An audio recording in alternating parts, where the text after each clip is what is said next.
I just bought a new fire pit. It's the Landmann Fireglow. Just gonna do a just unbox this, see what this thing's all about, and see how she works. Stay tuned. All right, just unboxing here. Looks like Christmas morning here. It's all nice and wrapped. So we're gonna wrap this, get all the parts out, and see what we're looking at. Looks like we got the handbook or directions. Oh, nice! Even comes with a cover. Can't beat that. Most fire pits I've installed does not come with covers. Looks like that's all the pieces, probably the foot, the accessories.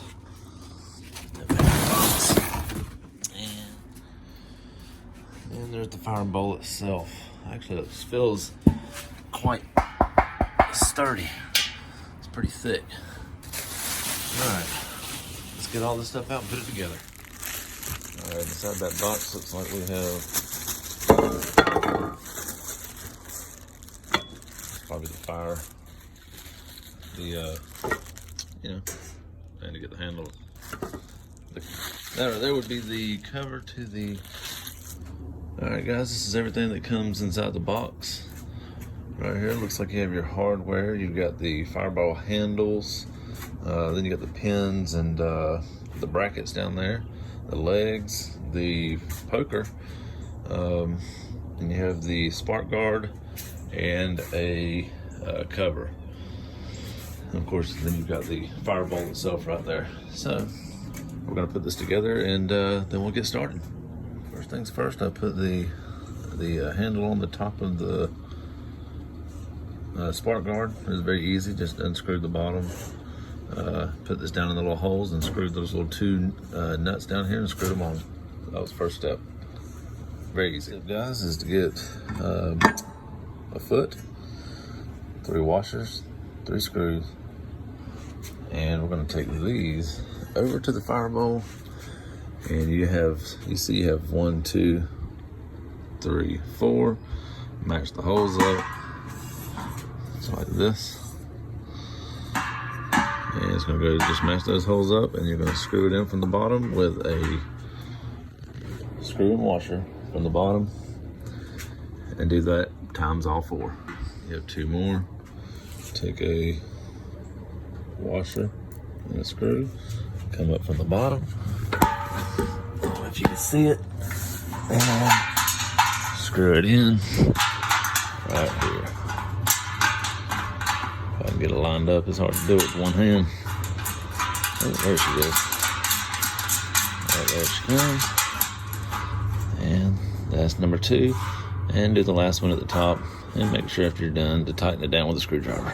I told you guys before, make sure you use the long screw versus the short. And you can see here the package comes with the, I think it's 10 and 15 millimeter, the height difference. So you make sure you use those long ones right there.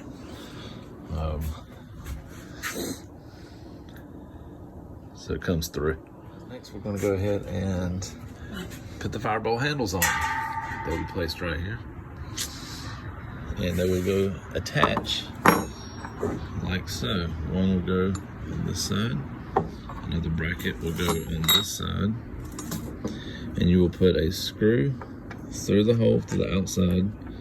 So it's going to be a screw, and then you'll put a washer and nut on the inside, and that's how it's going to be placed right here in these 2 holes.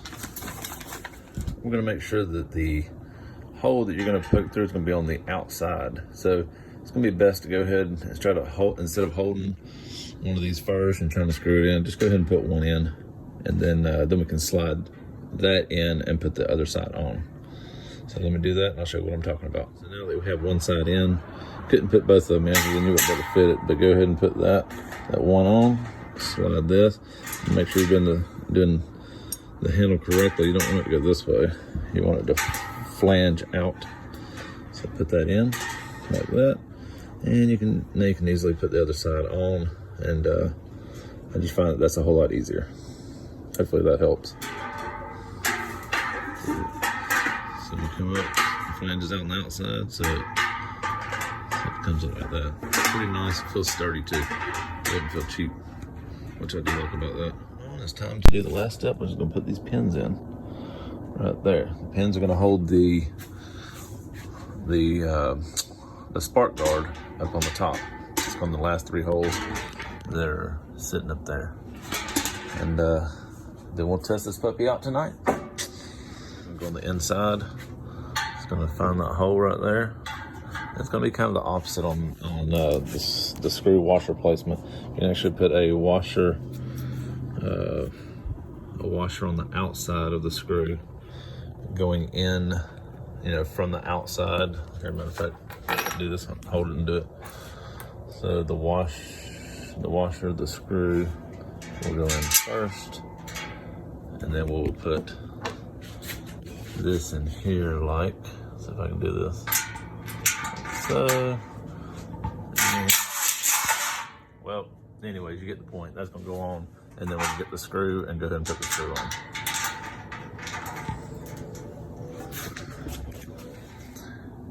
The round part of that fire guard, the spark guard, will sit right here on top of that. Of course, always make sure you tighten down all these screws when you're done.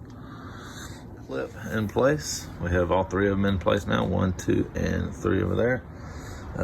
Put the top on, and there she is.